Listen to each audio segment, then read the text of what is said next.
Today, we'll design a futuristic cyberpunk portrait using chromatic distortion. Start by duplicating your main subject 3 times. Offset each copy slightly in different directions. Set one to red channel only, another to green, and the last one to blue by adjusting via layer styles blending options. This creates the signature RGB separation effect.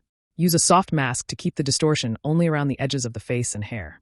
Add neon strokes using the pen tool with a bright cyan or magenta color. Apply outer glow for a holographic feel. Create a synthetic background using gradient shapes, noise, and abstract lines. Add futuristic HUD elements or symbols around the subject using tiny vector shapes. Adjust the final colors with color lookup tables for a sleek cyberpunk aesthetic. The portrait becomes a glowing, futuristic artwork.